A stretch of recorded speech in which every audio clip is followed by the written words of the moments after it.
नमस्कार श्रोता बंधु निजकु जानिबा अध्याय रे आसंतु आज मानसिक शक्ति विषय रे जानिबा।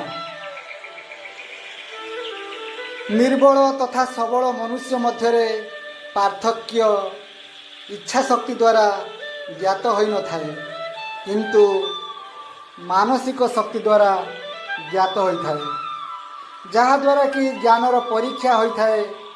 कारण आलस्य परायण व्यक्ति प्राय निर्बल, मनोविनोदकारी व्यक्ति, अस्थिरता को स्वीकार करुवा व्यक्ति, नवीनता को चाहूथिबा व्यक्ति एवं मनर गतिर शिकार हेबाकू चाहूथिबा व्यक्ति एमानक ठारे श्रृंखला स्थिरता प्रभावर अभाव देखा जाए।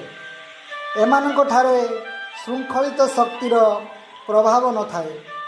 निजर चंचल स्वार्थपूर्ण भावना को अवरोध करी जदि केही निजर भीतर थिबा शक्ति को वृद्धि करने को चाहे, तेबे निश्चित भाव रे सी ऊपर को उठी शांति वातावरण रे पहुँची जाए एवं गोटे सिद्धांत रे निजको स्थिर करे।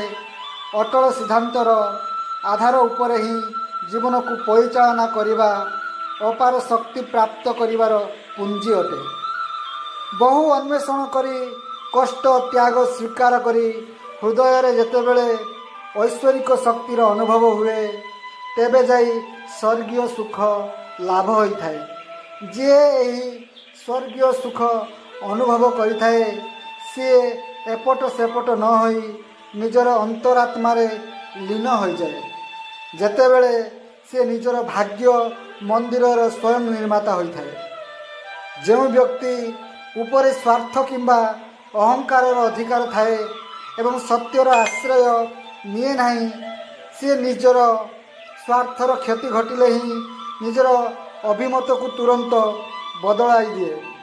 सेतेबेले सी निजर साधना को न्यायोचित बोली बुझी थाए एवं स्वार्थ को नष्ट करने को दिए नहीं। सेतेबेले सी शत्रु मानकर जीवन बंचाइबा को निजको रक्षा करने निमंते चेष्टा करे। स्वार्थ रे अंध होई सी बुझे नहीं जे सी निजे ही निजर शत्रु। एपरी मनुष्यर स्वार्थ सिद्धि न हेले तार सब प्रयास वृथा हो जाए, कारण ताठारे सत्य और शक्तिर अभाव थाए। अहंकार भरोसा रे सेतिकी प्रयत्न करा जायछि, सबु नष्ट हो जायछि। सत्यर भरोसा रे जेतिकी काम करा जाए ता चिरस्थायी होई थाए। जो व्यक्ति सत्य को सम्मुख रे रखी काम करे, से सबुबेले शांत निर्भय और दृढ़ रही थाए। जेतेबेले परीक्षार समय आसे, सेतेबेले से चिंता करिथाए जे स्वार्थ को त्याग करिवो कि सत्य को त्याग करिवो। शेषरे स्वार्थ को ही त्याग करे। सेतेबेले जंत्रणा एवं मृत्युर भय मध्य ताकू निजर निर्णय विचलित करि पारे नहीं। अहंकारी पुरुषर धन एवं विलासितार अन्य साधन जेतेबेले नष्ट हो जाए, सेतेबेले से भावे ता उपरे बड़ विपत्ति आसीगला, किंतु चरित्रवान पुरुष एपरी क्षति को टिकिए मध्य खातिर करे नहीं। जदि आमर এই कथा आपन को भल लागु थाए, निश्चय आमर এই चैनल को लाइक शेयर सब्सक्राइब करेंगे एवं अधिक अधिक भल पाइबा देवे। रहुची नमस्कार। पुणी थे देखा आउ एक नूतन अध्याय। धन्यवाद।